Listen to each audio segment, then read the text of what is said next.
Well, I have a question for the audience. Did anyone have Bitcoin in November of 2021? Well, I did, and I suffered a 40% loss in a matter of a few weeks. The pain was excruciating, and so one Bitcoin. I didn't lose.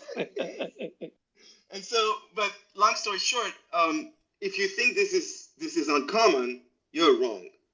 We've done the research. We've interviewed 200 plus Bitcoiners, and although they don't like to say it in public, the truth is when they fear that the price will fall, they'd rather hodl and lose money than to go to these other solutions that are simply not good enough.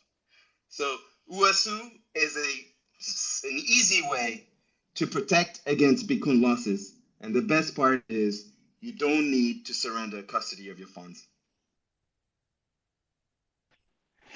Interesting. So it's like a way to cover on a Bitcoin crash. It's like an insurance on a Bitcoin crash with the price of Bitcoin on US dollar terms. I understand, right?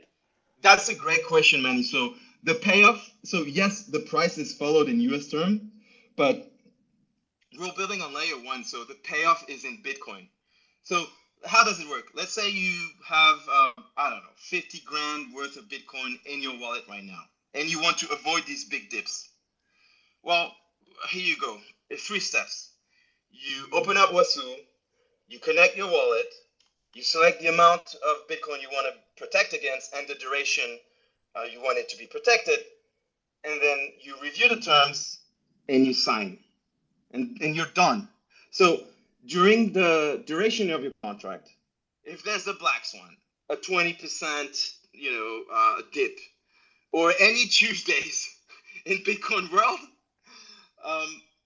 well, normally you'd lose thousands of dollars, but thanks to Uasu, you get to keep 95% of this. And how are you building an oracle, because you need to have the Bitcoin price for that, right? Yeah, exactly. That's you're nailing, like, this is the most important point in my opinion. So the vision that we're taking is that there are very strong teams right now that are hard at work on cracking the oracle problem.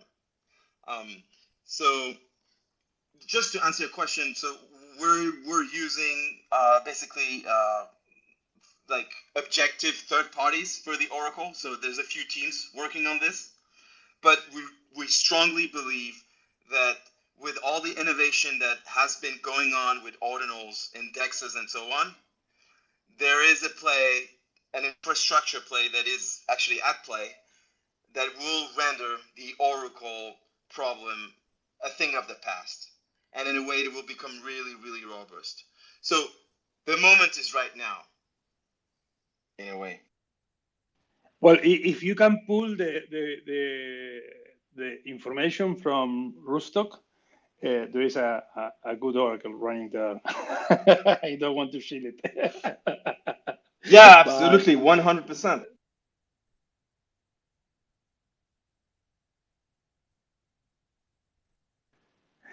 I think. Sorry, I think I accidentally muted everyone. Yes, you muted me. I'm so sorry. You don't want to. You don't want me to. We're talking too much, Thomas. But anyway, no, really, I really think it is because actually I was seeing Fushi. I don't know if you are aware about Fushi. It's a stablecoin protocol that it's been running like in testnet since I don't remember, like more than 1 year or even more in Liquid, and they are trying just to figure out how to build an oracle on Liquid. I think that's the main problem that they have, and we work a lot on trying to bring a solution for the oracles.